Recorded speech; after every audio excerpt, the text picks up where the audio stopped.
Өнөөдөр даваа гараг Улаанбаатарт 21 цаг болсон байна.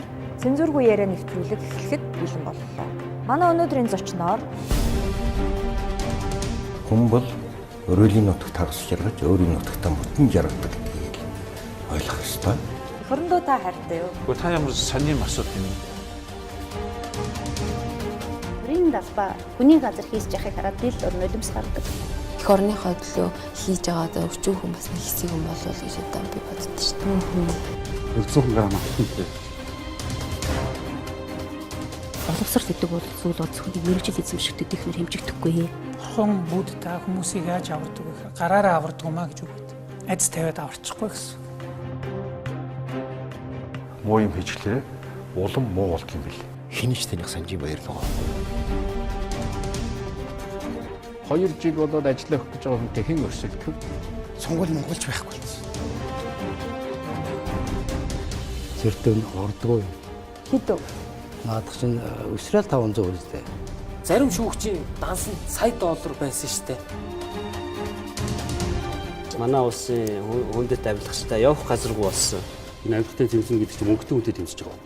Гэхдээ тэд нар хизээж бизнес, хувийн бизнес аж ахуй ажил хийж байгаагүй юм.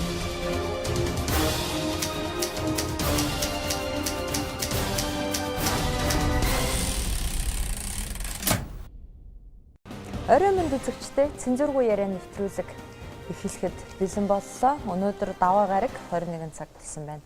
За манай өнөөдрийн зочноор Монгол улсын хөдөлмөрийн баатар Хурцбаа өргөдөө ирээд байна. Танд орой минь төргийа. За баярлалаа орой минь та өгдөг. За бид хоёр өмнө нэг ярилцлага хийжсэн. За тэр үед бол цагийн байдал арай л өөр болжээ. Одоо бодоход. За өнөөдөр Монголд одоо төрийн хямрал гэж хэлэх юм уу? Эсвэл хулгай нөөрлсөн нэг ийм эвгүй цаг үе тохиолдлоо та мэдсэн баг жижиг дунд үйлдвэрийн сангаас улсын хурлын гишүүд, сайд нар өөрийнхөө ах トゥ хамаатан садан хувь эзэмшдэг компаниудад мөнгө авч өгөө тэр нь баригдаад за өнөөдөр нэг сайдыг улсын ерөнхий прокуророос бүрэн эрхийн төдөлзүүлэх тухай санал өгжээ. За нэг ийм бужигнаантай үед та бүдээр ярилцах нэ. За яг энэ Монгол улсад болж байгаа энэ үйл явдлыг та юу гэж харж байна? Ямар үг хэлмээр байна? Гэхдээ одоо төрийн хямрал үүснэ гэдэг чинь их чухал асуудал. Хямрал үүснэ гэдэг чинь төрийн тогтолцоо алдаатай тохиолдол төрийн тогтолцоонд ажиллаж байгаа улсуудын үйл ажиллагаанаас төрийн хямралын үндэс бүрддэг юм аа. Төрийн хямрал гэдэг юу вэ гэхлээр ард түмний эсэргүүцэл үүслээ гэсэн. Төрийнхөө эсрэг үү? Тий, төрийнхөө эсрэг. Тэгж вэ төр хямарнаа. Тэрнээсээр нэг гэсэг бүлэг хүмүүсийн үйл ажиллагаатай холбогдсон хэрэг гэмтэргийн шинжтэйвэл тэрэгээрээ шийдэгдэн гэмтэргийн биш улс төрийн шинж нартай улс төрийн шагмаар хэлцэгдэн хөдөлмөрийн харьцаа дээр үүссэн бол тэрэгээрээ шийдэгдэн эдийн засгийн харилцаанд үүссэн бол түүгээрээ шийдэгдэнэ. Тийм учраас өнөөдөр Монголын төрийн хямрал нүүрлээд байна гэдгийг бид юу гэж ойлгох ёстой вэ гэхээр ард түмний эсэргүүцэлтэй төрийн дээд байгууллага тулгарчжээ. Өнөөдөр энэс ер нь төрт ёс төрийн тогтолцоо гэдэг ямар байх ёстой юм бэ гэдэг талаар ер нь дэлхийд хамгийн анх төрт ёсыг бүрдүүлсэн улс үндэстэн болвол монголчууд тэдний дээд зүйл хүнүүг үеэс 2000 жилийн тэртегээс Монгол төрт ёс бий болж хүн ардын зөв тогтолцоо төрийн хар хүн гэж ямар хүн байх ёстой юм. Төрд ажиллах хүн ямар байх ёстой юм. Энэ бүгдийг чинь тодорхойлсон тэр үеэс тогтжээ. за Чингис хаан хэдийгээр өөрийнхөө одоо дүүтэй хүүхдүүдтэй байслаа ч гэлээ гэсэн тухайн үедээ Чингисийн 9 өрлөг гэдэг нэгж одоо өөрийн хамаатан төрөл садангийн хүн байгаагүй. Гагцхүү Чингис хааныг хаан боллоо. Монголын жинхэнэ хаан энэ хүн боллоо гэдгийг хүлээн зөвшөөрсөн шудраг ард түмний нэгдэл 1206 онд энэ хар зүрхний хөх нуурт бий болж одоо анхны үйл ажиллагаа тэнд болж тэгэхэд Чингисийн дүү зүч Чингис хааны хаан болсон дургүйцэж тэгтээ магадгүй бүр зохион байгуулалтаар Чингис хаан чи тэгж хэлээрээ Монгол үндэсний нэгдэхэд хэрэгтэй гэсэн байж магадгүй гэдэг би бас ном хэвлэлээс уншиж байхад тийм нэг эсрэг санаа бас гардгийг. Тэгээд зүч шин үйлээ үзээд Хасар уу? Тий. Хасар тий. Тэгээд тэр явдалтай холбогдуулж ээж нь одоо тэр хагийн хар нуураас хөх нуураас дээшээгээ хар зүрхний хөх нуураас хойшоогоо зүч одоо андуурч байна хүний нэрийг. Тэгээд ирээд байхад нь тэрнтэйгээ хоёулаа баривчилсан байна. Тэгээд Чингисийн цэрэг явж тэр ах トゥ уг нь барьсан. Тэрнийг мэдээд ээж нь 2 гөхөө гаргаад ямар зовлонтой нэгийгээ ингэж төрсөн ах トゥ 2 нэг нэгэндээ ингэж байх чиртэй. Чингис хаан одоо Тэмүүжин чи миний 2 гөхөй нэгийг сулж байсан болохоос чи хийж байгаагүй. Хасар одоо хоёулангийн суллаад тэгээд намайг амраадаг байсан штэ. Хоёулаа нэг гөхөй гөгсөрчаад тэгээд өнөөдөр нэгийг ална барина гэд нэг нь эсэргүүцэж хаан болсон явдлын эсэргүүцэл илэрхийлж Ван хаан руу зүхтаасан энэ үйл явдал бол та нарын бие биенийгээ устгах арга зам бишээ гэд ихэн тэр үед ер нь одоо Америкийн нэр зохиолчид Монголын түүхийн тухай хууль эрх зүйн тухай асар их судалгаа явуулж байна одоо дэлхийд дахинд. Тэрэн дээр Монголын төрт ёсны гол гайхамшиг юу байсан бэ гэхээр төрөг бүрэлдүүлэх бүрэлдүүний тухай асуудал байж. Тэгэлэр үнэн чодрог ямар ч юм байхгүй одоо ухаанда Самаркандыг эзлээд цэргүүд нь зарим хүн ардаас юм нь булааж авсан дээр мөсгөд Тэмүүжин Чингис хаан шийтгэж байсан шийтгэл байна.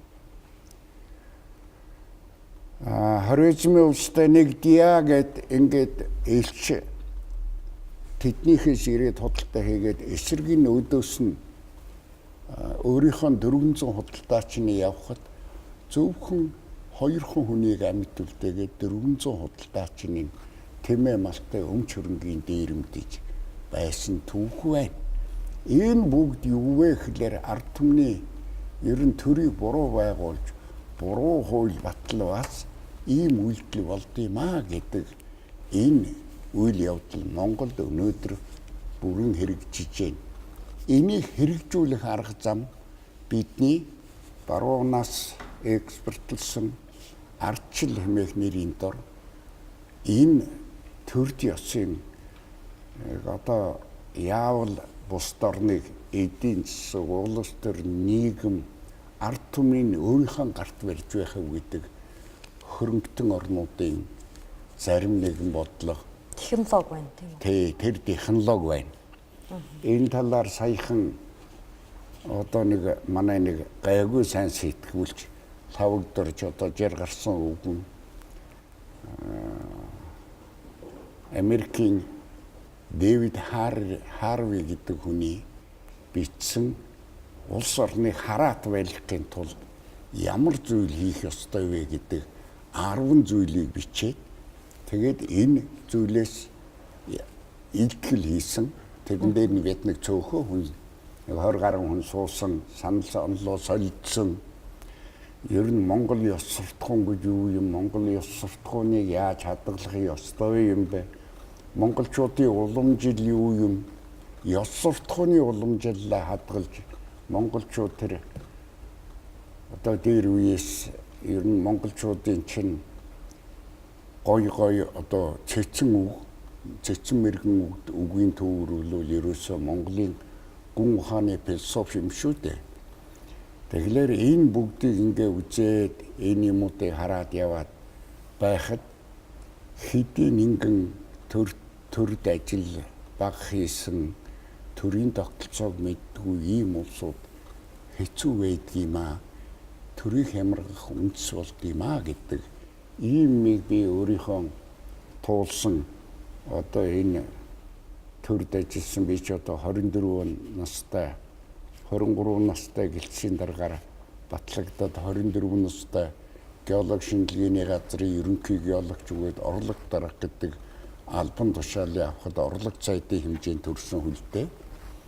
Тэгээд тэр 64 оноос хойш өнөөдрийн хүртэл 55 жилийн төрийн захиргааны энэ байгууллага төрд ёсны уламжил олон улсын ийм төрийн тогтолцооны тухай асуудлуудыг бүгдийг ном хэвлэлээс үзлээ. Тэгээд төрийн тогтолцоо буруу болвол төрийн хямрал үүсдэг юм аа гэдэг дүгнэлтэнд хүрээ явж байна. Өнөөдөр бол одоо ард түмэн нь маш их дургуутсаж байна тийм үү? Төрдөө итгэхээ болсон байна. Тэгэхээр энэ бол төрийн хямрал мөн байх нь. Мөн байна. Эндээс бид яаж гарах вэ? Гарахар зам асар их вэ. Одоо 1989 оны сүүлч 90 онд одоо манайд ардчил орж ирлээ ч дээ. Тэглээ. За ямар ардчил орж ирэх вэ? Яаж энэ ардчлалыг хийх вэ гэдэг энэ асуудал дээр их том асуудал боллоо. Энэ үед Монголын нийгмийн эдийн засаг, улс орны хөгжлийг манлайлан удирдагч Монгол ардын хувьсгалт нам улс төрийн давчаа бүрэн бүрэлдэхүүнээрээ бууж намгүй 50 замаар хувьсгал 50 замаар ардчлалын залуучуудын тавьж байгаа шаардлагыг ард түмэн хүлээж аваач гэж тэр үеийн улс төрийн давчааны гишүүд санал онлоо тавьсан ийм түүхэн уламжил байгаа. Төр хэдий докторгүй байна. Төдий төрийн хямрал гүнзгийрдэг. Нэг үгээр хэлбэл манай засгийн газар ч одоо энэ 30 жилд 1.6 сарын настай 1 жил 6 сарын настай төр ажиллаж штэ. Ингээд засгийн газар нь 13 солигддог ийм муухай төр Монголд байгаагүй юм аа. Монголчуудын төрт ёсны хамгийн их удсан хүн бол одоо Мандухай зөцсөн гадны үе залгамжилсан хүүхэд Даян хаан Батмөнг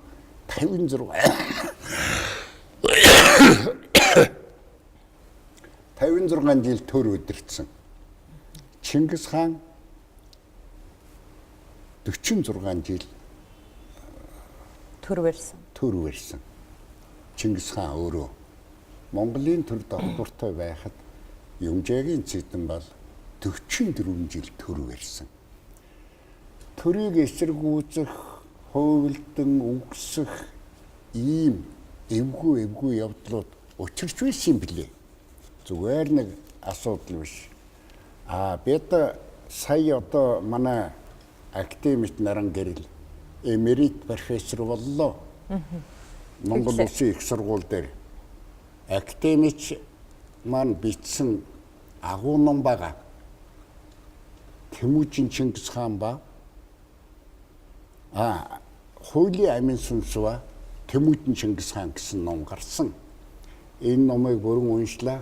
Тэрэн дээр 1873 онд Монтеско гэдэг Америк хүний бичсэн Монголын төрт ёсны уламжлалын тухай тэр хуулиудаас сонгож авсан хэлбэрүүдийг бас давхар үнэлээд агуу сайхан ном бичсэн. Тэгээд өнөөдрийн монголчуудын боловсрал Ялангуяа одоо чөлөө сэтгэгч сэхэтнүүдийн дунд жар гарсан Ахмад үеийнхэн бол мундаг байна. Ер нь над дээр бол одоо би ч хэдийгээр настай болж байгаа ч гэлээ гэсэн над дээр олон хүн гомдол баярл гаргаж төрт ёс яах ёстой юм бэ? Хурцгой яавал дээрвэ гэж зөвлөгөө ч юм уу хоёр биендээ санаа өгч ингэж ярьж байна. Тэгэхээр энэ бүх асуудлууд юунд хүргэж байна вэ гэхээр үнэхээр төрийн тогтолцоонд бодлон байна. Миний би чинь үндсэн хуулийг тогтооход Улаанбаатар хотод нэр дэвшчихэд байхад манай нутгийн ард түмэн маань бас Сүхбаатар аймагт нэрийг дэвшүүлсэн. Тэгээ Сүхбаатар аймгийн тэр сонгуулийн комиссийн хүн нь та ер нь ирээд яхавдаа би эндээс нэг тракторчин цагдаа чамаагүй хүн оруулмаар байна. Аймгийнхаа төвөөс хүн оруулмаар байна гэхлээр нь дургу хүрээд би маргаатар гарлаа. Нэр дэвшин үний юм бэл би өөрөө очлоо гэж. Нутгасаа гарна гэж. Нутгасаа гарна гэж. За тэгээд тэр үед бол тийм болсон байгаа юм л да. Энэ нам нэгэнт байхгүй болчихсон. Монгол Ардын хувьсгалд намын улс төрийн давчаа дотн буугдаад орон нутгийн намын байгууллагууд үүрэг оруулгүй болоод ингээд эхэлсэн. Тэгээд аймгийн намын хороо гүйцэтгэх гадын дарга нар болвол намын харьяалгүй ийм хэмжээнд яасан. Тэгэхээр нөгөө одоо ард түмний ардын их хурлыг бий болгоё, ардын их хурлын депутатуудыг сонгох ажил ард түмний дунд өрнж эхэлсэн. Энэ үе Сүхбаатар аймгийнхан одоо өөрийнхөө төлөөллөөр Сүхбаатар аймгийн төвийн баруун хойд тал уул уйны зарим баг тал улгийн нүүрсний уурхайн ажилчид мөнгө хааны зүүн талын баг эд нийлээд миний нэрийг нэр дэвшүүлж ярилцъя гэсэн. Тэгээд та аймгаасаа гарсан тийм үү? Тий. Тэгээ би аймгаас гарсан. Би танаас ингэж асуумаар байна л да. За өнөөдөр бол төрийн хямрал бол зайлшгүй иржээ. Төр маань доктортой биш боллоо. Ард түмэн төрдөө итгэл алдарлаа. Эндээс богинохон хугацаанд хохирол багтай яаж манай улс гарч чадахгүй? Гарч чадах арга бол маш олон байгаа. Жохом ямар хямралтай их л тэмцэх вэ? Үзэл сурталтайгаа тэмцэх үү? Өөрөөр хэлбэл улс төрийн бодлого нь буруу яваад байна гэснээс үүсэх үү? Төрийн тогтолцоонд ажиллаж байгаа засгийн газар, улсын их хурл, ерөнхийлөгчийн зөрчлийн асуудал уу? Эн чинь доошоо яваа ард түмэн шууд тулдаг байхгүй юу? Тийм учраас хаана байна уу гэдгийг бид харах ёстой л доо. Аливаа пирамид одоо цамхаг тийм ээ. Одоо Египтийн цамхагудаас эхлээд Туркийнх одоо ингээд Дунд Азийн бүгд одоо энэ цамхагууд чинь орон шавхар ёроолн том байдаг байхгүй юу? Тий. Тэгэхээр тэр 8 талтай ёроол байна уу? 6 талтай байна уу? 4 талтай байна уу? Дугуй байна уу? Суур нь ард түмэн. Ард түмэн манлайлагчаа сонгодог байхгүй юу?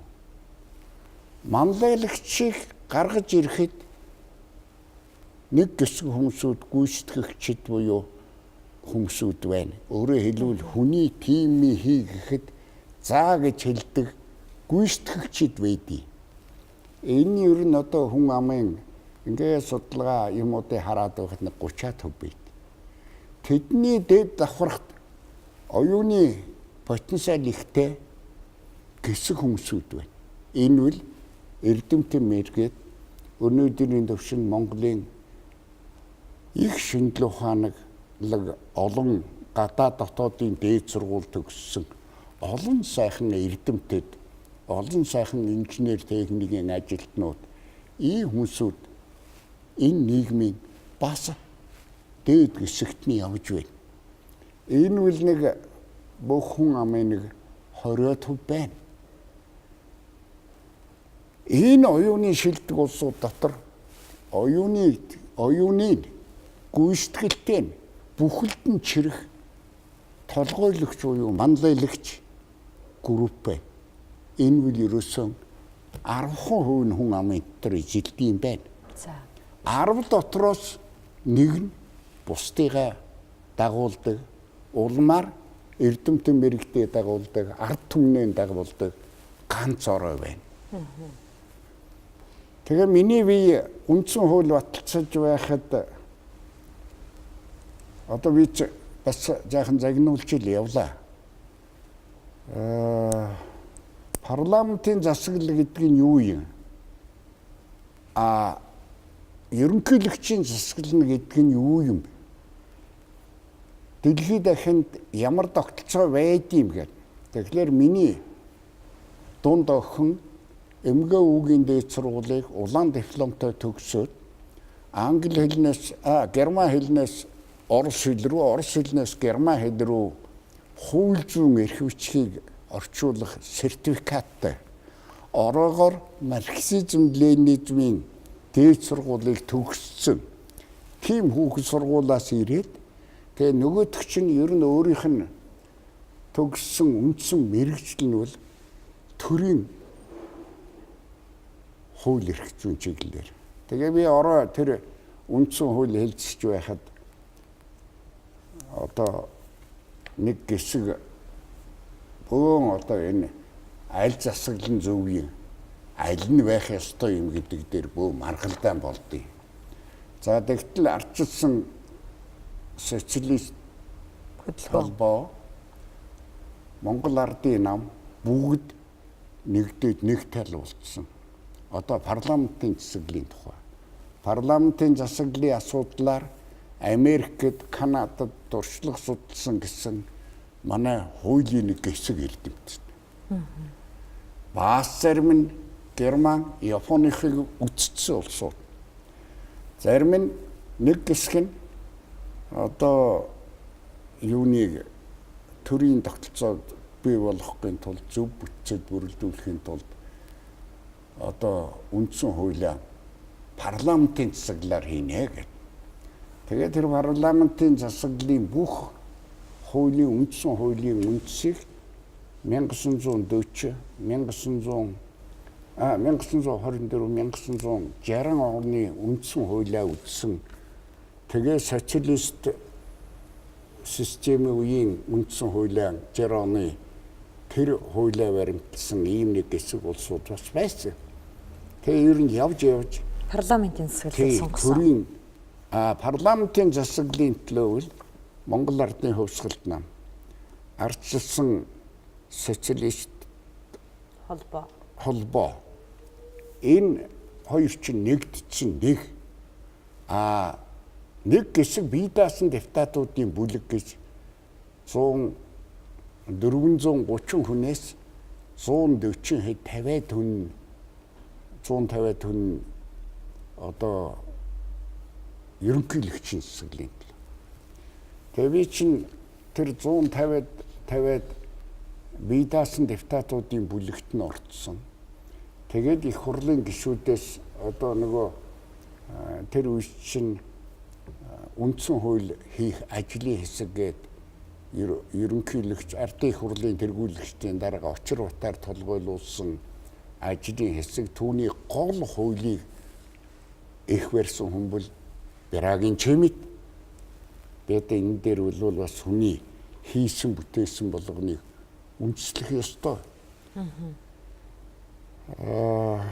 Тэгээд тухайн үед яг тийм тухайн үед ийм сөргөлдөөн гараад тэгээ бие даасан депутатуудын бүлгээс маш хатуу улс орнуудын өмнө шаардлага тавиад ирэхтэй зэрэг их хурлын өнөө 430 депутатууд чинь хоорондоо бас үгсэдгүй ер нь нэрэл нэг толгойтой байж түмэн гартай байх нь зөв юм байна.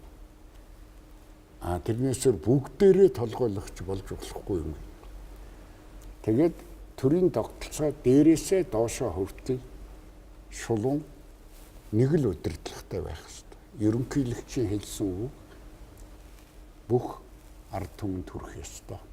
гэдэг ийм чиглэлээр нөгөө аймгийн намаа хороо зарим нэг яамтын сайд нар энэ төр ийм асуудал гардыг. Гэтэл парламентын засаглалын төслийг хийсэн улсын их сургуулийн хууль зүйн тэнхимийнхнүүд за тэгээд хуулийн яамныхан энэ улсууд болохтой зэрэггүй Америкийн парламентын тогтолцоо хийнэ гэж бүр энээс болж зөндөө маргаа үүсээд 9 хоног хурал яг гацаа зогссон. За тэр үед одоо хамгийн буруутан итгээд Хурц Ташвалуур 2 бусдыг урууддаг. За тэр үед нөгөө Барзилийн кино гараад нэг Нуус ноёнтон гэдэг нэр томьёо гарч ирж намайг Нуус ноёнтон болгоод Валуурын минь урд нь гаргаж ирж яриад ингээ шуу гэж байсан үе байхгүй юу? За ингээд 9 хоног саатаад тэгээд сүүлд нь одоо Очир Бат Бямсрын 2 нэгэн засгийн газрын ерөнхий сайд нөгөөх нь ардын хурлын тэргүүлэгчдийн дарга ийм 2 хүн одоо хар налхаасаа цуг өссөн төрийн ажилтан Хурц чи одоо яагаад байгаа юм бэ? Тэгэд ийм асуудал тавьсан. Тэгээд за юу нь болохгүй байна гэж. Одоо дахиад энэ хурлаа үндсэн хуульгүй тарах ажил болж штэ энэ их хурл ардын хурл чинь. Хүчи бүр гацаага хайчлаа штэ. Бүр тарах хэмжээнд ажиллаа. Тэгээ одоо чиний наад саналыг чинь эхлээд нэг 10-20 хүн дэмжиж байсан бол та хоёрын энэ саналыг чинь бүр цаашаа аваа явчихлаа штэ. Та хоёр чинь пирамидын тогтолцоогоор хийн орой дээр нь ганц хүн байна гэдэг төрт ёсны удирдлагад ингээ яриад байна штэ. Ташвалбургууд хоёрыг хэлж байгаа. За. Тэгээ ингэж ярьж болохгүй штэ. За тэгээд одоо нэрэл 10 хэд хоног хуралдаад нэгж алхам болоогүй байхад одоо үндсэн хуулийн 3 дугаар бүлэг рүү орж байгаа төрийн тогтолцоон дээр очиж гацчихсан. За энэ үед тэгээ би чинь бие даасан депутатууд огноороо лекц уншуулдаг байлаа. Парламентын давуу тал нь юу юм? Ерөнхийлөгчийн засаглалын давуу тал нь юу юм? Муу тал нь юу юм? Тэгээд яг хүн өөрөөр л шийдэг. Тэр үед нам ямар ч өөрөг орол байхгүй. Харин набороод үйлдвэрчний эвлэл эмэгтэйчүүд оюутнууд залуучуудын эвлэл одоо тэр үеийн тэр байгууллагууд зонхлох өөрөг оролтой. Ардчилсан нам байгуулагдаагүй байсан шүү энэ үед чинь. Нам байгуулах тухай ярьж байсан байж магадгүй. Хамгийн гол нь тэр үндсэн хуулийг хийхэд гарга тавьсан нэг зарчмын асуудал бол хүмүүнлэг ардчилсан нийгэм байгуул. Тэгээ өнөөдөр бид нар тэр нийгмээ байгуулж чадв уу? Нийгэм чи ямар нийгмийн өнөөдөр тодорхойлсон хүн байна уу? Ямар эрдэмтэн, ямар философч хүмүүнлэг нийгэмлэг гэж юу юм бэ? Ардчилсан нийгэмлэг гэж юу юм бэ? Энэний талаар бичээд тэр үндсэн хуулийг хэрэгжүүлэх тайлбарыг хийсэн хүн байна уу? Байхгүй. Одоо ихэнх нь юу сургаж байна вэ гэхээр парламентын засаглалын сайн муу талыг ярьж байна. Гэтэл парламентын засаглалаа хэрэгжүүлэх явцдаа зөвхөн барууны зөвлөхөөс өөр хүнээс үг сонсгоо байж. Тэгээд би бас зүгээр байхгүй тэр дараа нь ардын улсын их хурлд гишүүнээр сонгогдоо байнгын хорон дарга хүртэл явж байлаа л да. Тэгтэл ерөнхийлөгчийн хуулийн төсөл 92 онд орж ирдэ. Шин ерөнхийлөгчийн засаглалын үеийн ерөнхийлөгчийн эрх мэдлийг бичсэн хууль орж ирээд энэ хуулиас болж шөнө 3 цаг хүртэл хэрүүл хийгээд тэгээ шийдсэн юмгүй тарлаа. Тэгээ Бярагийн чимдэг би хэлсэн ууланч бай тэр нэг насны их зөрүүтэй биш л дээ. Чи юу бичээд байгаа юм? Чиний нөгөө ардчилсан парламентын засаглалын үед ерөнхийлөгч Симбалич нь ард түмний эв нэгдлийг сахин хамгаалагч Монголын төрийг гадна дотн төлөөлөх эрхтэй гэд энэ л зарчмаа чи хийхээ оронд тийм юм эрхийг эдлэн, ийм эрхийг эдлэн гэд ингээд ерөнхийлөгчийн гаргасан шийдвэр улсын их хурл зайлшгүй хэлцэх ёстой асуудал мөн энэ төр гээд одоо ингээд чи чинь ерөнхийлөгчийн засаглалын юмуудыг ярьчлаа шүү дээ. Энээс болж муудалцаа тэгээ сүүлд нь бүгдээрээ яриа тэгээд нөгөө очирвчгүйгээд бямсрэнжгүйгээд хүн чи ерөөсөө багасаа үерхсэн үерхэлдээ үнэнч явдаг хүн хизэж хувирдаггүй юм л да. Өнөөдөр би ухаандан ардчилсан нам байна. Энэ залуучууд байна. Энэ хөгшин байна. Ийм юм байхгүй. Би зөвхөн өөрийнхөө уншсан ном, сонссон сонсгол, туулсан энэ төрт ёсны туулсан харналхаасаа зүтгэсэн төрийн ёсны арга барилыг л зарчим болгож хэрэгэлдэг. Тэгэхээр би таны ярианаас ингэж ойлголоо. Анх одоо шинэ үндсэн хуулиа батлах тэр үед дараа нь ерөнхийлөгчийн тухай хуулийг батлах тэр үед сайн ойлголцож ажиллаагүй үүднээс өнөөдөр манай их хурл нь бүгдийг мэддэг юм шиг. Ерөнхийлөгч нь мэддэг юм шиг. Тэгэхдээ тэнд одоо засгийн газар нь их хурлын нэг юуны байгуулагч юм шиг, орон тооны байгуулагч юм шиг. Ийм болчоод юу ч урагшаа явдггүй хоорондоо арцалтаад идэх гол юм тэнд л суусан байх нэ.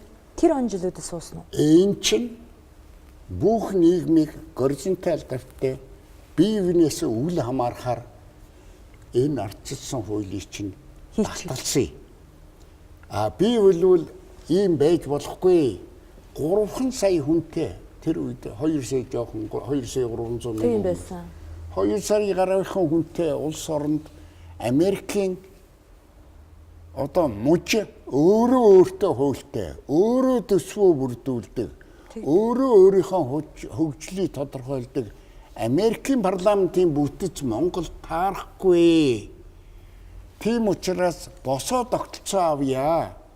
Засгийн газрын гаргасан шийдвэр, ерөнхий сайдын гаргасан шийдвэр шууд дороо очивъя. Дээд талд ерөнхийлөгчийн дэргэд үндэсний аюулгүй байдлын зөвлөл маш чанга бүрэлдэхүүнтэй ийм одоо төрд он удаан жил ажилласан төрийн ахмадууд төрийн тогтолцооныхаа асуудлыг ярьдаг, хэнийг нэр дэвшүүлэх гэж байна, яах гэж байна гэдэг дээр санал өгдөг. Нэг үгээр хэлбэл Оросын зөвлөлт холбоот улсын үндэсний аюулгүй байдлын хороо гэж байдгийг. Тэрхүү маягтай юм уу? Эсвэл Английн лордын танхимын хэлбэртэй байнгын төрдөө зөвлөгөө өгч байдаг ийм бүрэлдэхүүнтэй хийгээч гэдэг асуудал хүртэл бид тавьж байлаа. За ингээ алинж бүтэхгүй тэгээ сүүлдээ парламентын бүлэг болохоор за ярьшиг. Тэгтээ за таануусын парламентын бүлгээ хүлээж авъя гэхэд нэг оройны хуралд харсны дараа тэр хоёр гүйшний одоо багын үерхэл байгаагаас хойш гуйгаалгаа хүн чинь бирагийн чимдгой нөгөөх нь очир утгуу хоёр уу? Гүү. Очир бат бямсур хоёр. Бямсурнгой. Тэгээ энэ хоёртоо би хэллээ. За тэгвэл та нар миний ганцхан саналыг зөвшөөрч. Ерөнхийлөгч шиг бүх ард түмнээс сонгоё. Улсын их хурлыг тойргоо сонгоё. Тэгээд хэн нь Монголын ард түмний төлөөлөл байх вэ гэж ийм асуудал тавьсан. Одоо үндсэн хуулинд огт байхгүй намын бүлэг гэдэг бүтэц гаргаж ирээд намын бүлгүүд нь нөгөө их хурлын гишүүдэд хуваагаад тэгээд задралын үндсийг ийм маягаар тавьж байгаа. Тэр Дэвид Харвийн төрийг докторгүй болгох технологи. Муу болгох технологийн 5-6 зүйл байна. За. Би өнөөдөр ачилсангүй уншиж өгч болно. Эдийн засгийг яаж авч явах вэ? Үйлдвэр аж ахуй яаж яах вэ? Энд юу гэсэн бэхлээр хамгийн эхний хэсэг нь одоо эдийн засгийг одоо үндэсний тэгш байдлыг ард түмний тэгш байдлыг устгах арга зам нь хөрөнгийн тэнцвэргүй байдлыг бий болгох явдал мөн гэж. Хит баян хит ядуу. Хит ядуу, хит баян. Яаж ядууруулах вэ гэдгийг бас бичсэн байгаа. За. Яаж төрийг муу болохгүй гэдгийг бичсэн байгаа. Энэ Наоми Клайн гэдэг Америкийн эрдэмтэн эмэгтэй бичсэн Мухардл гэдэг номон дээр 3 зүйлийг заасан байдаг. Төрийг залуучууд мэдэн залуу үедээ гаргаж ирнэ гэж ахмадаас нь хөндөрүүлж төрийг гүчгүй болох хамгийн эхний механизм юм. Төрийн албыг хашина гэдэг бол хүн дор хаяж 30 жил ажиллаж байж төрийн бүтцээ, төрийн тогтолцооны мөн чанарыг ойлгодог байхгүй. Тэгэлэр 30 жил ажиллах хооронд бид тэр улсыг өөрийн хараат улс болгож болно гэсэн энэ систем төрийн бүтцэнд нь тусгаж өгдөг. Хоёр дахь нь эдийн засгийн тэнцвэргүй байдлыг бий болгодог. Гурав дугаарт нь янз бүрийн урсгалуудыг олон ургалч үзэл гэдэг нэрийн дор улс төрийн үзэл баримтлалын урсгал, шашны урсгал, бүлэглүүдийн төрийн бус байгууллага гэдэг бүлэглүүдийн группийг оруулаад бүгдээрээ тэгшэрхтээ юм шиг мөртлөө бүгдээрээ хоорондоо хагаралцах ийм үндсийг тавьж өгдөг. Уламжлаас нь салгана. Уламжлаас нь салгана. Ёс зүгээс нь салгана. Ахмадын үгийг сонсохгүй. Ахмадын үгийг сонсохгүй залуучууд нь төрөө барьдаг. Тийм системд оруулна. За энэ үед миний тэр хоёр нөхөртөөгөө тохиролцсон юм. За ганцхан юм тохирё. Ерөнхийлөгчтэй байна. Ерөнхийлөгч бүх ард түмнээс сонгоё. Ардын их хурлын их хурлын гишүүд, улсын их хурлын гишүүдийг тойргоос сонгоё. За тэгээд хэн ард түмний төлөөлөл байх вэ гэдгийг шийдэх гэж. За нэгдүгээр, хоёрдугаарт энэ чинь одоо улсын их хурл төрийн дээд эрхийг барих байгууллага мөн гэж гиснээс болоод нөгөө ард түмэн төрийн эрх байна гэсэн үндсэн хуулийн зарчим чинь алга болоод дотроо их хурл өөрийнхөө их хурлын хуулийг хийхдээ намын бүлгүүдийг бий болгох тухай асуудлыг гаргаад тэгээд намын бүлгүүдийн хурлыг хийгээд чухамдаа нам гэдэг бүлэглэл бол улс төрийн бодлогын байгууллага болохоос биш эдийн засгийн байгууллага биш. Яг хөө нэг талаар улс төрийн бодлого эдийн засгийн бодлого хоёр нэг мөнгөний ар өөр талаа хоёр биендээ харилцсан уялдаатай үнэ. За ийм учраас одоо төрийн хямралын үүсэл гарч ирж байгаа юм. Гарах зам биднээс бодож байна. Намын харьяалаас төрөө шалгая.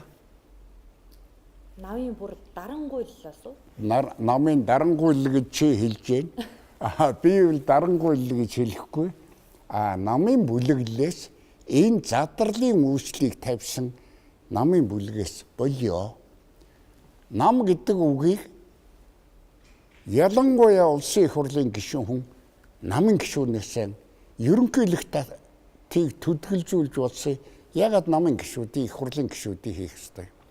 Нэгэнт л Монголын нийтлэг ард түмний эрх ашигын төлөө их хурлын гишүүн сонгогдсон бол миний нам, манай намын бодлого ингэж өмүүлдэг болмоор байна. Тийм учраас их хурлын гишүүд одоогийн улсын их хурлын гишүүд намын харьяалаасаа татгалзмаар байна. Өнөөдөр би зүгээр ном хэвлэл аваад харж ирсэн чинь иргэн ламзав одоо бидний үед тэр үед одоо ёстой үндсэн хууль дээр авалцж байсан хүний нэг л дээ. Тэгээ иргэн ламзав юу гэж үтсэн өнөөдөр хариулж өгнө гэхээр над үндсэн хуулийн сахин хамгаалахтай холбогдсон асуудлаар би бол байнга ажилдаг хөө. Над тэр ардын нам байна уу, ардчилсан нам байна уу, социал демократ нам байна уу, аль нэгэн бүлэглэл байна уу, энэ над хамаагүй. Хамгийн гол нь үндсэн хуулийн зарчмыг баримталж чадчихгүй юу гэдгийг л би онцгойлон анхаардаг. Альва гарч байгаа хуулиуд үндсэн хуультай зөрчилдөх явдал хэвээ үзэгдэл боллоо. Тийм учраас батлагдсан хууль болгоныг гадны хүний зөвлөмжөөр ингэж хийгээд байгаа нь төрийн задрал ард түмний хоорондын эв нэгдлийг задлах үндэс болжээ гэж хэлж байна. Би бол яг тийм бодолтой байна. За уучлаарай. Хэдхэн минут завсарлаад нэвтрүүлэг дахиад үргэлжлэе. За тэгээ.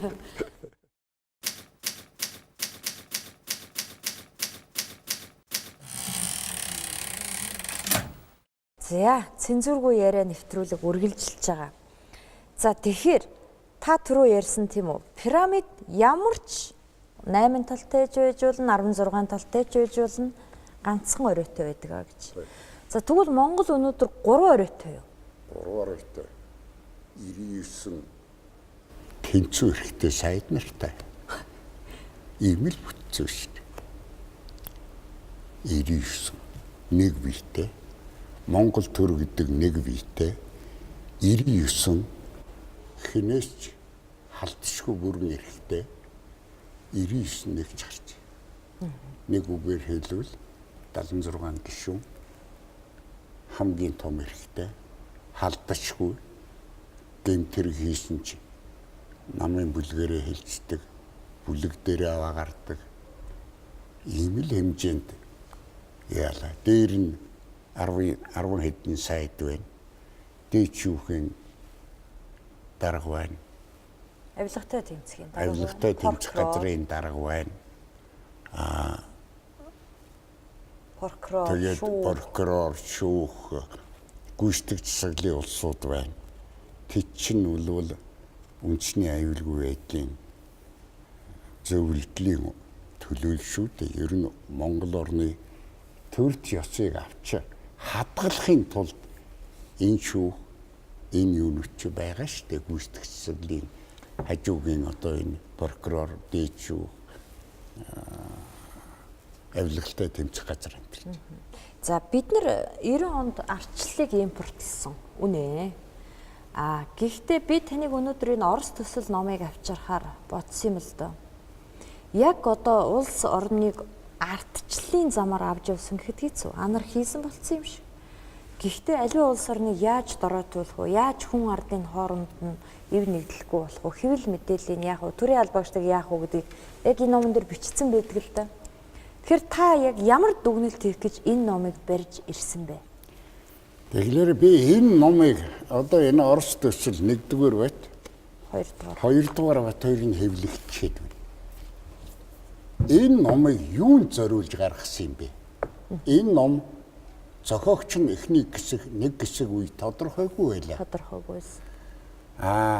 Хинт зориулж юунд зориулсан ном юм бэ гэж. Тэгэхээр Оросын үндэсний аюулгүй байдлын зөвлөлийн эрдэм шинжилгээний хүрээлэн энэ эрдэмтэд КГБ Батлан хамгаалах үндэсний аюулгүй байдлын зөвлөлийн төлөөллийн судлаач эрдэмтэд энийг бичээд бүгдээрээ хамжиж бичээд юунд зориулж бичсэн юм бэ? Төрийн хар хүн, төрд ажиллах хүн ямар чиг бодлоготой байх ёстой юм бэ гэдэг нь 1-р батна. 1-р батна. 2-р батна ямар нийгэм эдийн засгийн тогтолцоо бий болохгүй гэдэг 2 дахь хэсэг нь. 3-р бүлэг нь төрийн тогтолцоог бий болгох, зохицуулах аргачлал нь. 4 дахь нь энэ номын юу хийсэн байна? Бүртгэлийг. За тэгээд энэ номыг би зориуд өнөөдөр та бүгд яадаг энэ номыг улсын их хурлын гишүүд уншаасан. Яамдын сайд орлогчид газрын дарга нар уншаасан. агентлагийн тэргүүнүүд буюу төрийн аппаратууга хүн уншаарай. Тэгтээ зүгээр ганцхан уншаад өөрөө ойлгох гэсэн. Энийг уншихын тулд бас улс орнуудын явуулж ирсэн асар том юмуудыг унших хэрэгтэй. Одоо эдийн засгийн алуурчны өчил Джон Перкинсийн сүүлд нь эдийн засгийн алуурчдын золиосууд Америкийн эрдэмтдийн бичсэн 11 хүний бүтээл байгаа. Тэгээ одоо хамгийн сүүлд манай нэг сайн хүүхдийн би өнөөдөр тэр хүн өөрөө нэрээ нууцлсан учраас би нэрийг хэлэхээ бай. Овгийг хэлэхээ бай. Би тэр хүүхдийн номыг сая аваад харлаа. Ямар мундаг юм бичсэн байна. Би тэр хүүхдийн төлөө өнөөдөр санаа зовж байна. Миний хүүхдтэй ямар ялгаа байх вэ? Тэр бичсэн номыг уншаад Монголын төрт ёс, Монголын гүн ухаан, философи, Монголын төрийн тогтолцоо энэ бүгдийг одоо ийм байвал байна, баймар байна гэдэг саналаа бичиж. Тэгэхээр энэ Оросын энэ юу вэ одоо Оросын төрийн албанд ажиллаж байгаа. Төрийн албанд ажиллаж байгаа хүн заавал уншиж байж энэ дөрвөн ботим. Одоо 2 ботим Монголын радиогийн дээр үеийн радиогийн одоо сэтгүүлч байсан насан тогтох гэдэг хүн Эрдэнэтэд байна. Сая би очиж уулзаад би түрүүнд нь орос хэл дээр энэ 1-р ботим уншсан байсан. Над монгол хэл дээр орчуулсныгаа өглөө. Ямар мундаг орчуулсан байна. Энэ хүн байна шүү дээ. Оросын ийм цэцэн үг байна. Надежда смеются гэж. Яг өвчлөө орчуулвал хүний итгэл найдвар инээлгэнэ гэсэн. Инээлгдээ гэсэн. Энэ хүн орчуулахдаа сайн санааны үзүүрт шаардсоо гэд Монголын зүүрүүгээр цэцүүгээр орчуулсан байна. Хүнд энийг орос хэлээс орчуулсан номоо гэд унших үүднээс биш, яг цэвэр номоор нь ингээд уншихлаар энэ үл үнэхээр гайхамшигтай ном байна. Одоо энэний 3-4-р байтыг хэвлүүлэх хөрөнгөгүй байна. Тийм. Урд 2 байтыг нь 300% гаргасан байна. За тэгээд одоогийн энэ улсууд уул нь энэний 3-4-р байтыг гаргацмаар байна. Одоо яаж төрийн бодлогыг хэрэгжүүлдэг аргачлалыг та наадхыг чинь уншина гэдэгт итгэлтэй байна уу? Улсын хурлын гишүүд сайд нар төсвөө Монгол улсын төсвийг сая батлахад үүргэн штэ. Уншихгүй баталж штэ. 20 эдхэн гишүүнээр баталж штэ. Би чамд нэг онёгоо ярьчих уу? За. Ховд аймгийн булган суманд жоохон мэдрэлийн жоохон гажигтай таваарш байж л дээ. За. Тэгээд тэр 20 хэд онд ч юм уу 30-аад онд цэрэгт яваад ирж. За. Тэгээд цэргээс тэр үе чинь цэргээс халагдсан хүн чинь Монголын хамгийн сайн боловсролтой хүн байлаа ч дээ. За. Тэгээ нөгөө хүн чинь даргаасаа гүйж цүнхийг аваад тэгээд цэргээс халагдаа сумандаа очижээ. За. Сумдаа очихаа би явган даргуулнаа гэдэг бод үнийг нэ. Тэгэхээр нэг найз охин хэлж чи яаж багийн дарга хийх вдэ? Ухаан ч өнгөхгүй штэ гэж. Тэр нь удам угсаагаар нь мэддэг учраас жаахан жоохон юмтай хүн гэдгийг мэддэг учраас тэгж хэлж л дээ. Сайхан санааны үүднээс. Чи тэнэг байна. Багийн дарга болохоор ухаан хүлдгээд ороод ирдэг байхгүй. Тэгэхээр албан тушаал эзэлвэл хүлдгээд ороод ирэх нь ухаан. Тэгвэл тэгж орж ирдэг юм аа. Зөвхөн би геолог уул уурхай үйлдвэрийн яамд одоо 20 жил зүтгэсэн хүн. Тэгэхэд би уул уурхай геолог уул уурхай үйлдвэрийн яамны сайд байхад уул уурхайн үйлдвэрүүдийн эдийн засгийн үзүүлэлтийг би мэддэг. Технологиг мэддэг. Юуг нь эдийн засаг үйл ажиллагааг удирдах. Одоогийнхоор ярил менежмент энийг мэдгүй хүн байж. Тийм учраас би уул уурхайн сайд болоод бүтэн жил гарan уул уурхайн үйлдвэрийн үйлдвэрлэл эдийн засаг үр ашгийг яаж бий болдгийг, яаж товарын бүтээгдэхүүний өөрийн өртгийг тооцдгийг, энэ өөрийн өртгийг хямдруулах арга замууд нь юу байдгийг, үйлдвэрийн технологийн шийдэж үр ашигтай болгож байж сая эдийн засаг нь үр ашигтай болно гэхээс биш. Технологи нь буруу, эдийн засгийн механизмыг нь одоогийн манайхны энэ залуучуудын зарим эдийн засгтыг яриад байгаа инфляц, юу гэнэ чөлөө зах зээл, чөлөөт өртөг энэ биш байхгүй юу? Улсын дэвсгэрийг бүрдүүлэгч нь үйлдвэр байдгийг. Хэдийн үйлдвэр нийлмэл байх тусмаа төдий айхтар эрдэмтнүүдийг инженерүүдийн оюун ухааны уралдуулдаг. Сая Эрдэнэтийн үйлдвэр одоо 100-ны манлайлагч үйлдвэр төдийгүй сая Монгол инженерүүд ямар ч хүний зөвлөгөө авалгүйгээр өнөөдөр 24 сая тонн хөдөр боловсруулах хүчин чадлаа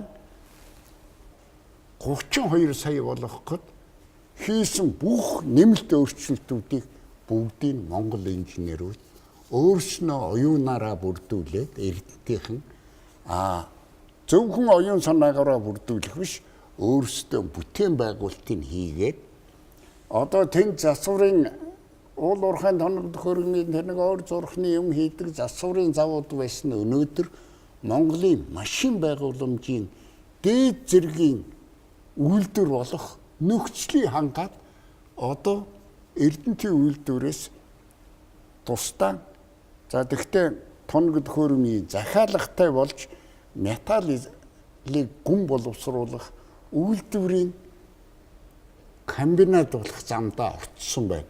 Уг нь засварын цэг шүү дээ. Гэтэл бид чинь өмч хөвцөл чөлөө зах зээлд орж ирж байгаа нь хөрөнгийн төвлөрөлт буруу байна, хувь төмчлүүлнэ гэд ингээд улс ардын энчхэн салбарын бүтцээс 3 том салбарыг устгасан. Энэ 3 том салбар нь Монгол орны хамгийн гол нийгмийн эдийн засгийн хөгжлийн тулгуур хүчин зүйл байсан байхгүй юу? Нэгдүгээрт геологийн албыг бүтэн тараасан. 4500 геологч ганцгийн 8-нд явж амиад хийжсэн. 13 том экспедицийг байшин барилгатай нь хувьчлаад цех тасгаар нь хүнд өгöd төвн байхгүй болсон. Нэг энгүй геологийн лаборатори, энгүй сайн лаборатори байсан учраас өвөлтийн нөхдийн барьж өгсөн энэ лаборатори дээр өнөөдөр Монголын геологийн тогтоц байна. Геологуудын гол зорилго бол ерөөсөө эцсийн геолог хүн гэдэг бол улс орныхон юутэй юм бэ гэдгийг харж үздэг. 20-30 жилийн дараа улс орн яаж хөгжих вэ гэдэг эрдэс түүхийн эдийн бодлогоо хийдгийг. Энэ нь бол одоо манай зарим их ухаантай улсууд яшиг нэрийг хэлээд яах вэ? Газар дор байгаа ашигт малтмал газрын хөрөлсөн дээр ухаад гаргаж ирэх хүртэл үнэгүй гэж уучлаарай. Өнөөдөр энэ үнэлгээний асуудлын талаар Европын холбоо ийм үнэлгээ хийдэг болсон. Би техник эдийн засгийн үндэслэл яриаггүй шүү. Газар дор байгаа ашигт малтмалыг тухайн өдрийн дэлхийн зах зээл дээр борлогдож байгаа үнээр ямар гэж баялаг байна вэ гэж. Өнөөдөр оюут толгойх би тооных нь нэрийг монголоор хэлж чадахгүй байна. Нэмэх 22 зэрэгтэй тоо гарч байна. Тэгэхээр монголчууд тооных нь нэрийг 64 оронтой 10-ын нэмэх 64 оронтой тоог монгол хэлээр нэрлсэн байна. Европ латин хэлэн дээр дөнгөж 34 хүн байна. Бид нар одоо Тэгэхээр ийм их оюуны потенциалтай ийм төрийн тогтолцоотой улс орон одоо Оросын энэ сайхан ном байна. Хятадын хөгжлийн талаар, Хятадын эдийн засгийн талаар үзлээ. Би бас завч өлөөндөө Европын орнуудыг үзсэн. Европын оронд эрдэс түүхийн эрдийн баялаг одоо бараг дуусах замд орж байгаа.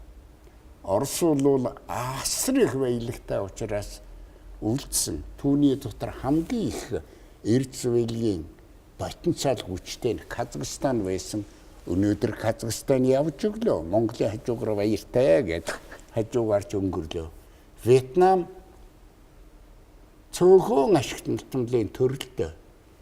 Вьетнам баяртай гэдэг өнгөрлөө. Өнөөдөр Хятад ор яаж юм?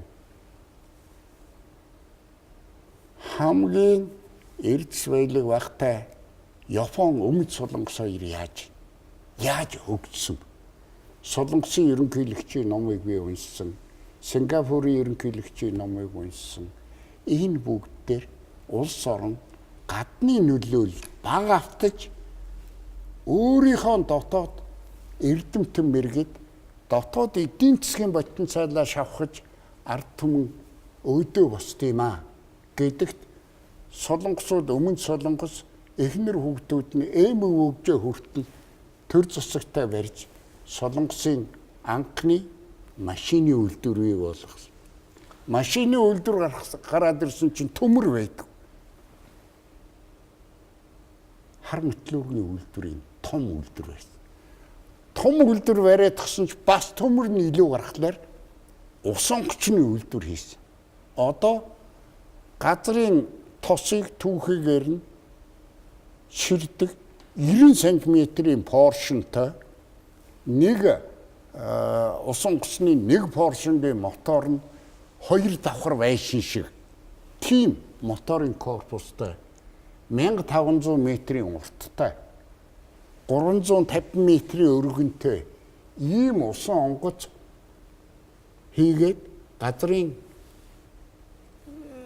тосыг түүхийгээр нь эх орондоо ачирч байна. улс орны хөгжсөн түүхүүдийг хараад байхаар эрдэмтэн инженеруудынхаа ухаан дээр суурлаад үйлдвэрлэлээ хөгжүүлсэн байна. Дотооддоо. Гадны нөлөөнд бага автаа таны хэлдгээр. Гэтэл манай улс 2019 оны улсын нэгдсэн төсвөө сая батлагтай нэг ч үйлдвэрт мөнгө зарсангүй. Зөвхөн нүүрсээ ухаж зарна гинэ. Зөвхөн нүүрсээ ухаж зарна гинэ. Та өөрөө эрдэмтэн хүн энэ үйлдвэрийн сайдаар ажиллаж байсан хүн танд энэ бүхийг харамсалтай байдгүй. Өнөөдөр Монгол оронд байхгүй ашигт малтмын нэрлүүл би нэрлэж чадна цөөх. Байгаа ашигт малтмын нэрлүүл Менделеевийн 108 уйлах системийн 108 элемент одоо 114 элемент болсон. Тэр 114 элемент Монголд ихэнх нь байна. Өнөөдөр Монголын эрдэс баялаг одоо бидний дээд үе үр хүүхдүүдтэй асар том баялагын өвч бүтээсэн. Би геологийн албыг удирдах 17 жил яг удирдах албан тушаалтанд ерөнхий геологчийн хувьд ажиллаж төр засгаараа дэмжүүлж явсны хүчинд би геолог хаагуулын ажлыг эрчимжүүлсэн. Манай яамны нэг сайд нэрийг хэлэхээ болъё. Би 11 эрдэмтнээ. Уул нь би их хурлын байнгын комиссийн их хурлаас тогтоол гаргаад өгөхөд яамны сайд дэд ажлын хэсэг гэж байгуулад бүрэлдэхүүнээ өөрөө сонгоход намайг гасаад жинхэнэ бодлогынхоо улсуудыг нүхтэд 14 хоног цалин хангамжийн яам хариуцаад төрийн бодлого 6 хуудас хийжээ. Би геологийн 6 эрдэмтэн доктор профессор. Тэрэн дотор бүсчилсэн хөгжлийн ерөнхий геологийн тогтцыг тайлбардаг эрдэмтний оруулахгүй гол нь ашигт малтмал түүний боловсруулах технологи судалгааны чиглэлийн 6 эрдэмтэн уул уурхай 2 доктор ийм улсуудтай 21 хуудас төрийн бодлогыг хийлээ. Сайд дээр бариад орсон чинь зөрүүд хэн их хурлын гишүүд таны бичсэн та хэдийн бичсэн 21 хуудас юмыг унших юм бэ? Ийм төрийн бодлого гэж байдгүй. Энийг аваад гаргаад манай Бямба доктор загинла. Бямба уурандаа хараад загинчаад гараа явчлаа. Тэгтэл авир мэд буслоо. Авир мэд хар уурандаа би энэ үнэлгээ аавна гэж даанч бодсонгүй. Ядахтаа бидний өгсөн 21 хуудас материалыг сайд минь та уншихад ийм ярихад яад юм бэ гэж. Тэр хамаагүй. Та нар зөрүүд. Эрдэмтэй хүн эрдэмгүй хүний дэргэд эрдмийнхаа асуудлаар бууж өгнө гэдэг чи одоо ер нь юу гэсэн үг вэ? Гэхдээ зөрөхөөсөөр арга байхгүй л. Тэгээ зөрүүд наадхайгаа аваад явгаад яла. Шаварт орцсон шарын эзэн дэд ажлын хэсгийн ахлагч би яамныхаа элч тасгийн нөхдүүд тайлбарлаж хэлэх гээд ярьж исэн чи за бол хурцгүй таны 21 хуудас материалыг авах юм байна. Одоо тэр бодлогын эрс баялагын талаар авах 6 хуудас тэр бодлогон дээр ийм үг байгаа. Геолог хагуулын ажлыг эрчимжүүлнэ гэж. Яахыг эрчимжүүлэх гэдгийг үндэсний дотоодын нийт бүтээгдэхүүний 10-аас дээш за ер нь ихэнх тохиолдолд 15-аас дээш хувийн жилийн өсөлттэй байхыг эрчимтэй хөгжлийн бодлого гэж нэрлэдэг. За миний үед геологийн ажлыг төр засаг үнэхээр дэмжиж ягаад ч юм өнөөдөр сайн санааны үзүүрт шар тусгагчээр ардын мэдээгээр цагаан сувраг нээгдээд Чех Монголын геологууд эрдэнэт нээгдээд жирийн нэг иргэний хүүхдийн тоглож байсан фосфорын хөдрийг ачирч хөвсгөлийн фосфор 65 онд нээгдээд ингээд Монгол 5 толгойн орд газрын коксч нүүрсний ордын талаар нүүрсний аж үйлдвэрийн байнгын хомишт би өөрөө илтгэл тавьж тэдэнд мадлууж явлаа. Яагаад мадлуулсан бэхлээр би нөөцөө мэднэ. Технологи нь мэдэхгүй байсан байхгүй кокс үйлдвэрлэл. Тэгтэл нөгөөдүүд чинь дандаа тим салварын үйлдвэрийн эрдэмтэн доктор профессорууд чинь надаас асуухлаар би энэ үзүүлэлт манад одоохондоо тодорхойлогдоогүй байхаа. Манай энэ эрдэмтэд хайчсан юм. Манай энэ эрдэмтэд одоо байна. Манай ашигтнал геолог намайг удирж байх үед байсан том эрдэмтэнгүүд нилээд нь бурхны оронд явчлаа. Одоо хондоо төрийн шагналд довжидгээ чүү. За яг ярих юм бол Чингисийн алтан ургийн удмын хүү сая насварчлаа. Монголын аршааны бүх ордуудыг нээсэн миний нэг сургуулийн унган найз Хинтээ аймгийн наран гэрэл хүү маань одоо надаас 2хан дүү юм. Тэр маань бурхны оронд сая гинтгий яваад. Энэ байгаа амьд цэрүүн байгаа эрдэмтэн амьд цэрүүн байгаа эрдэмтэн гудамжинд хайцсан. Одоо дээд сургуулиуд философиг заадаг том профессор байхгүй болсон. Дунд сургуульд утга зохиол хүний нийгмийн төлөвшлийг гол үндсэн болсон утга зохиолын хичээлийн цагийг гасаа хайчихсан.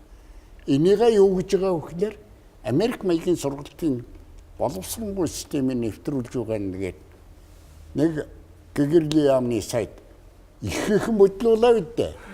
Эрдэмтэн мэрэгтэй эрдэмтэн гаргаад хамаг багш нараа бүгдийг 60% буюу хөөгө гаргачихэ. Оронд нэг жоохон годойсон хүү юм охин тавьж. Яг хөө тэр сургуулийг онцтой өгсөн байж болно. Тэр хүү лекц тэр 30 хэдэн жил 40 жил уншсан багшаас илүү гарна гэж байхгүй. Шинэ ухаан өтөлдөггүй. Шинэ ухаан хэдийн нийлмэл болж ирэх тусмаа харилцан бие биендээ тусуулж явдгийг. Одоо өнөөдөр энэ сайхан философийн эрдэмтэн хүн 60 нас хүрсэн хөө хийх ажилгүй явна. Одоо ч их сургуульд философийн цагийг эрс багсгацсан юм дөө. Тэглээч гэсэн муухай юм аа. Дөнгөж 60 хүрч байдаг. Бие эрүүл, ухаан саруул. Миний оронд нэг охин томилогдсон байна. Миний лекцээ унших юм байгаа үедээ миний сурах бичиг байгаа юм чинь би сурах бичгийг бичсэн юм чинь гэж. Уурхайн том эрдэмтэнгүүд 60 хүрлээ. Та насны дэтгэврд гардаг сэгчин болсон гэд оронд нь нэг хүүхд тавьчих. Яам тамгын газар би анх сургууль төгсрөө төлөвлөгөөний тухай юу ч мэдэхгүй байхад 61 настай Давг гэдэг өвгөн геологийн нуурамчлалыг хийдэг хоршоодын төв холбооны анхны нэгтлэн бодох өвгөн байсан. Тэр өвгөн шиг над туссан хүн байна уу? Тэгэлэр Монголын зүүр үгэнд ах нь хэлж дүүн сонсдог ам нь идэд тэр хойно байгаа хоньны сүүл таргалдаг гэдэг. Тэгэхээр уламжлалыг хадгалж байж профессор хийжээч хөгшрөхгүй. Одоо дээр үйдвэл аршилж байсан юм байна профессор чи. Аршууд өтлөн гэж байдгүй. Аршиг ирэхэд жирийн хүн дагажгүй гэдэг юм сонсох гэж. Тэгэхээр энэ бүгдийг ингээд үзээд одоо өнөөдрийн энэ ихтэй сургуулийн сургалт 10 жилийн дунд сургуулийн сургалт ямар одоо би өөрийнхөө хүүхдийн юмыг л харж штэ хүүхдийнхээ юмыг харж байна. Одоо миний 30 гарчлаа 30-ууд маань одоо удахгүй сургуульд орно. Гэхдээ тэднүүсийн бичиж байгаа бичигл хийж байгаа ажил аав ээжээсээ үг сонсох орж ирээд муугаар уцтайгаа тоглоод нэгвэл компьютер дээр очиж тоглоод эсвэл хэрэгтэй хэрэггүй юм компьютер фэйсбүүкээс сонсоод ингээд сууж байна. Гэтэл нөгөө том философчид одоо ухаандаа дээр үед чинь шинжлэх ухааны академиг судар бичгийн хүрээлэн нэртэй хамгийн түрүүнд 5 яамныхаа зэрэгцээгээр манай улс чинь анх шинжлэх ухааны академи байгуулсан шүү дээ. Судар бичгийн хүрээлэн. Судар бичгийн хүрээлэнгийн эрдэм шинжилгээний ажилтнууд тэр үед хэн байв? Жамингүн, Ламхун, философ хүн, чойрын номтой хүн. Жамингүн. Тэгвэл хэн эрдэм шинжилгээний ажилтан байсан? Шаг гавж хэн заваа дамдаг. Одоо заваа дамдангийн хойд төр гарчхад биш.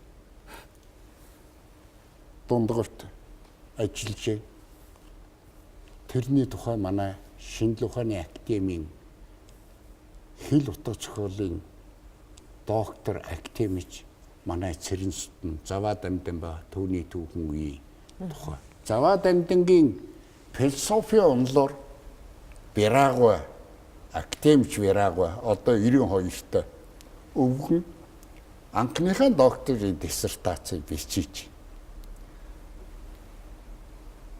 жүгдэргва Афган балдан ба түүний гүн ухаан түүхэн сэдв гэдгээр Монголын хамгийн том философи ухааны доктор Хятад хамгаалах гээд төрийн бодлогын таарахгүй юм байна. Та шарын шашныг сурталчилж байна. Гэтэл өнөөдөр одоо ингээд л энэ дэлхийн эрдэмтдүүдийн юмыг үзээд одоо ингээд байхад ухаандаа ямар их монголчуудын тэр гүн ухааны одоо чойрын ном гэж ярьдаг юм да. Онлын ном штэ чойрын ном гэдэг чинь төвдийн шарын шашны гүн ухааны тэр гүн ухааны номыг их үтчихсэн хүн бүх богдын хүмүүжүүлэгч байж 4 авгаа хүмүүжүүлсэн байна. Тэрний нэгээр нь хамгийн сүүлчийн Афган дандарын түрүүнд байсан 7 дугаар 6 дугаар богдыг өсгсөн Афган балдан гийн 7 бот номоор жүгдэргва философи ухааны доктор хамгаалж байлаа. Гэхдээ тэгэхээр бид чинь өөрөндөө байгаа бидний өнөөдөр одоо ингэ явхад би гандан дэгчлэнгийн хийдийн лам нарыг тул би баярлж байгаа. Ягаад гэвэл сүүлийн үед төв төл дээр манай хамаг онлын эрдэмтэд чинь шарын шашны том философчид чинь өөрийнхөө логик ухаан дээр тулгуурлаж, өөрөөр хэлбэл бодит амьдралын нөхцлөөс үүссэн шарын шашны номыг яаж ч уншаад нүглийг арилгаж болохгүй юм байна. Харин нүглийг нэмгэрүүлж болох юм байна гэсэн дүгнэлт хийгээд тэгээ шарын шашны номыг уншиж дууссан лам нар чойрын ном руу ордог. Чойрын номонд ороод жол номын гүнд ороод ирэхдээ зэрэг хатан даяанд суудаг.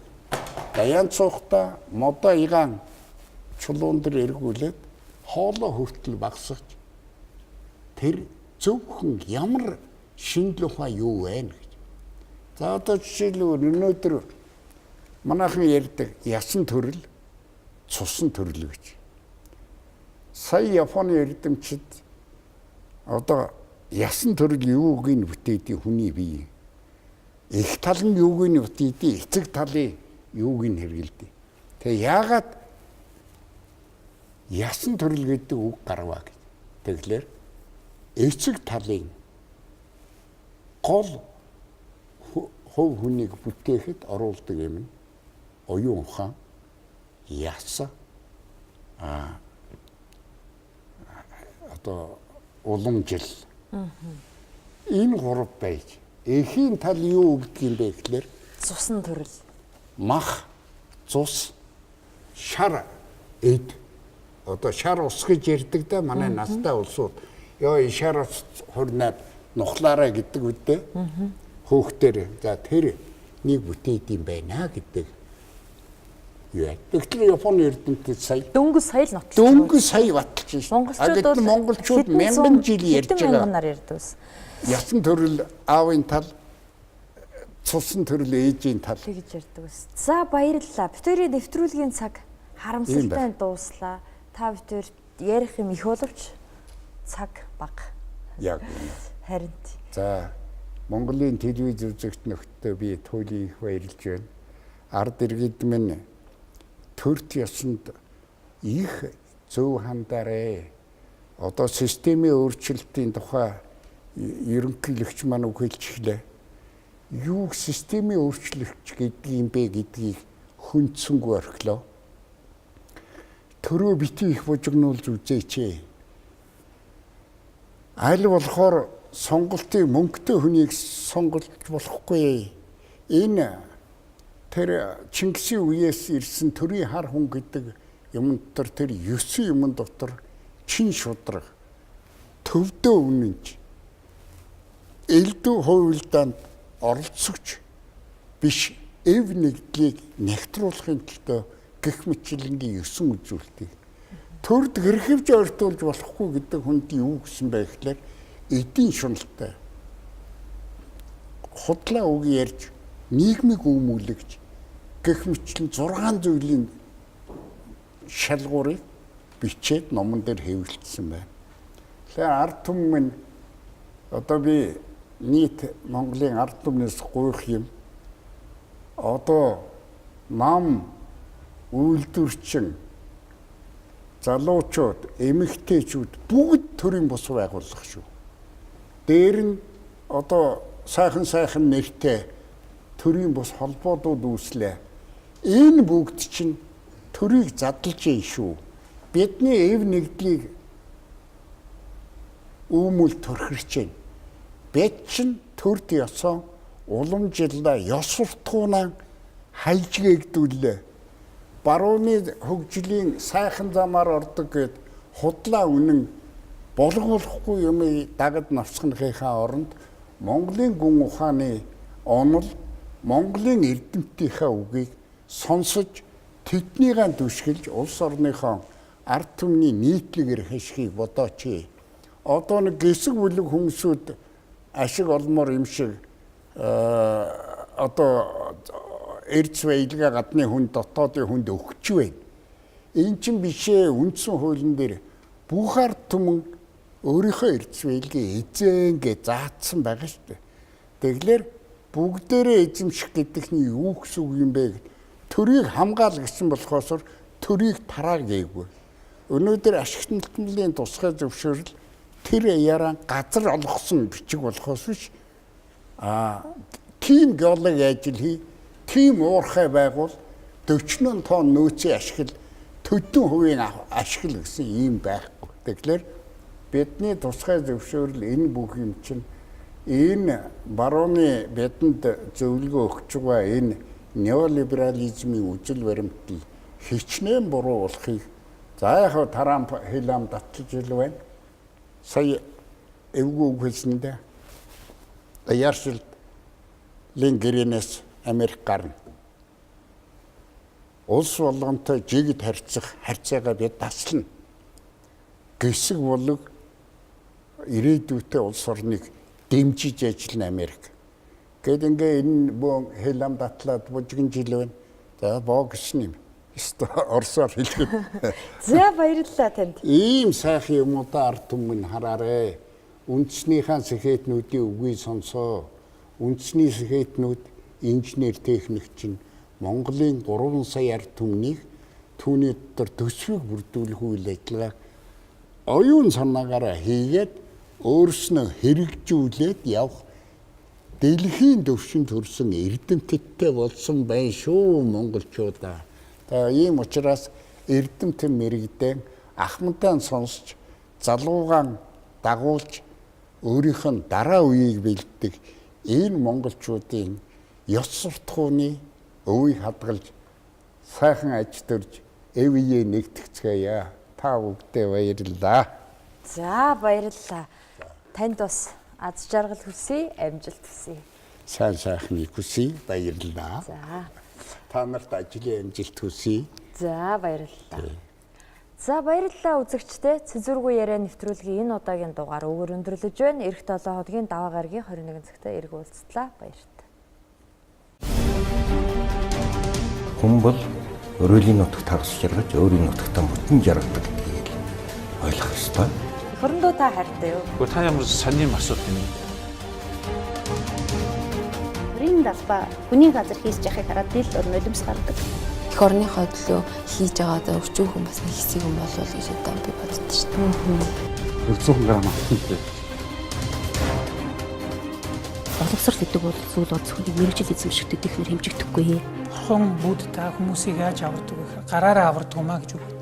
Айдас тавиад аварчихгүй гэсэн. Муу юм хийчихлээ. Улам муу болт юм бэл. Хинэж таних санжийн баярлалаа. 2 жил болоод ажиллах гэж байгаа хүнтэй хэн өрсөлдөх? Сонгол монголч байхгүй болсон. Зэртэн ордгоо. Хэдв? Наадах чинь өсрэл 500 үстэй. Зарим шүүгчийн данс нь $100 байсан шүү дээ. Манай улсын хүндэт авилгачтай явах газаргүй болсон. Энэ авилгатай зэмсэн гэдэг чинь мөнгөтэй үнэтэй тэмцэж байгаа юм. Гэхдээ бид нар хизээж бизнес, хувийн бизнес аж ахуй ажилт хийж байгаагүй юм.